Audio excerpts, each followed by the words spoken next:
Selam, mutfağıma hoş geldiniz. Bugün mutfağımda soğuk algınlığına ve öksürüğe iyi gelen, bağışıklığı güçlendiren, birçok faydası olduğunu düşündüğüm doğal bir karışım tarifi var. İlk olarak zencefilin kabuklarını soyuyoruz, dilediğimiz şekilde doğruyoruz. Ben burada küp küp doğramayı tercih ettim. Dilerseniz ince dilimler halinde de bırakabilirsiniz. Limonu dilediğiniz şekilde dilimleyebilirsiniz. Cam bir kavanoz içerisine malzemelerimi sırasıyla dolduruyorum. Limon dilimleri, zencefil ve karabiberi istediğiniz ölçüde ekleyebilirsiniz.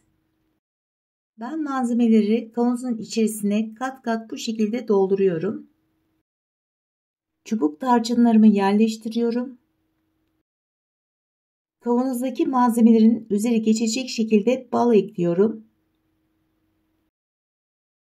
Kapağını kapatıyorum. Bir hafta bu şekilde bekletiyorum. Bir hafta sonra bu karışımı süzdürüyorum. Ve karışımımız bu şekilde hazır.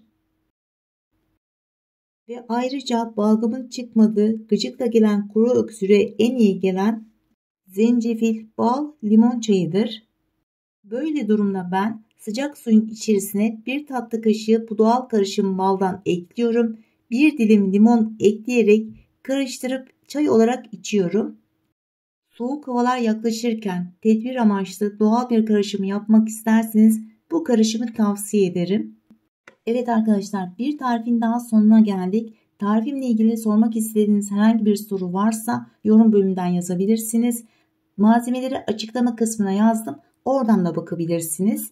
Videomu buraya kadar izlediğiniz için çok teşekkür ederim.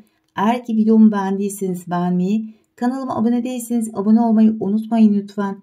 Bir başka gün, bir başka tarifte görüşmek üzere. Kendinize çok iyi bakın. Hoşça kalın.